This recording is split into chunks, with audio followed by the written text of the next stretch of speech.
So next guys, luto tayo ng talong. Talong with minced squid siya. Yung squid paste ba? Ayan, ito siya. So, na-ready ko yung aking mga ingredients na guys. Yung aking spring onion or yung scallion. Yung garlic. Yung ginger. Yung ating celery. Yung cornstarch. Soy sauce, oyster sauce. Salt, sugar. And then, kung gumagamit kayo ng chicken powder, pwede. Yan. Maglagay din. And then, black pepper. And then, yung ating talong. So, ito lang guys yung ingredients. So, yan siya. So, now, habang nag-ano tayo, ang gagawin natin is yan natin ito. Ayan. I-fry natin muna yung ating squid paste. Ayan. So, pwede din kayo gamit dito ng shrimp paste. Ayan.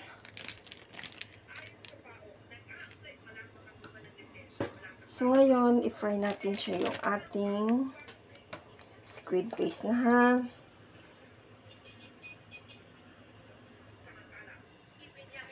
So, ngayon, lagay tayo ng cooking oil.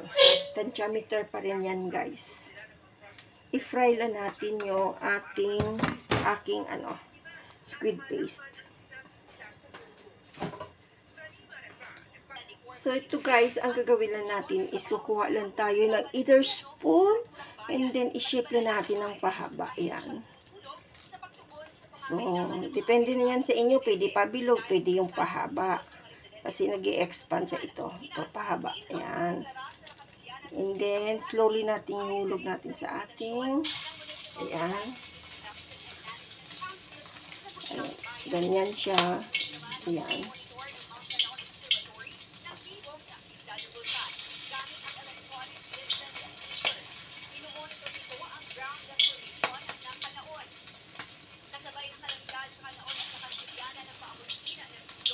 So, ganyan lang guys.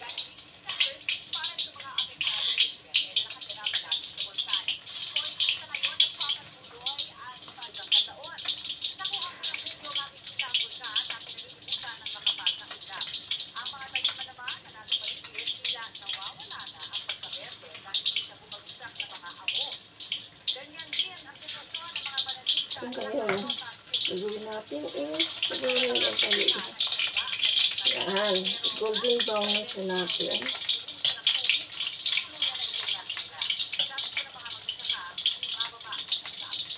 So, yan.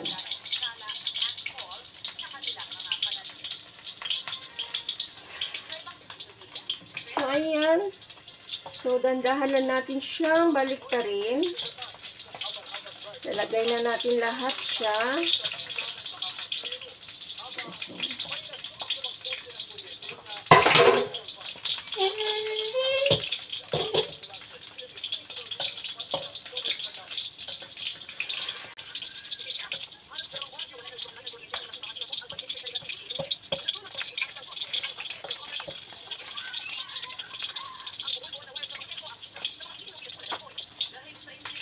So, while nagpa-fry tayo dito, so, hiwain natin yung ating eggplant. Kasi maliliit lang ito. So, ito lang ang gagawin natin. So, cut into half lang ito guys. Yan. Half lang. Pero kung malaki siya, pang-hiwain mo siya ng 4 na ito. Yan. Sige na ito. Malilagay ang oil. So, ito na lahat. So, now, ready na yung ating squid paste na fry. So, ngayon, ang ating squid paste is patagilid lang natin, guys. Diba? So, first, ang gagawin natin is ito. Yung ating ginger, sliced ginger. And then, garlic.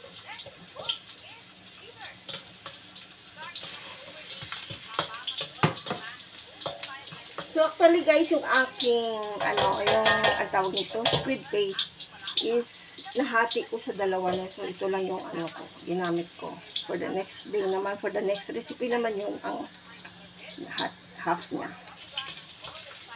So, nalagay natin yung ating talong or eggplant. I-fry lang natin ng hanggang mag-golden brown. Ayan siya. And then, timplahin natin. Lagay tayo ng konting asin lang kasi nga yung ating slurry is may konting salt na rin. And then, sugar.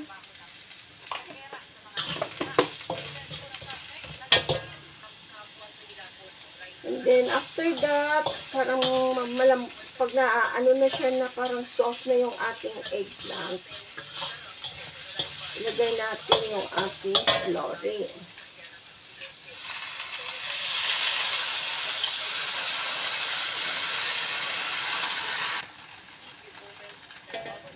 So, ayan na siya. And then,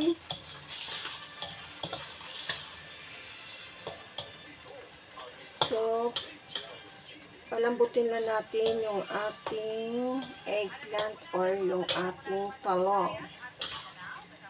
So, yun.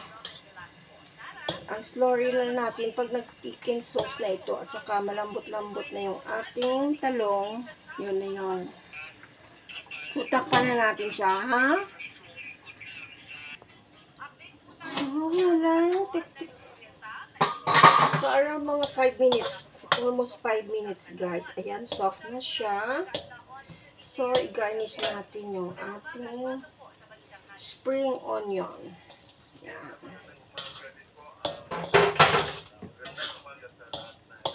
And then, after that, guys, let's tikim. Tikman lang siya natin kung pasok sa lasa. Okay naman. Ayan lang guys, kasi malambot na siya. So, ready to serve.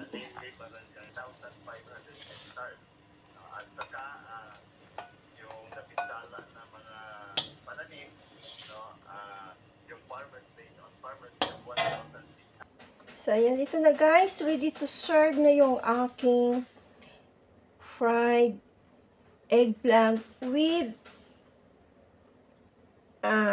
squid paste. Ayan siya guys. So, guys, thank you for watching and see you for my next video. Bye-bye.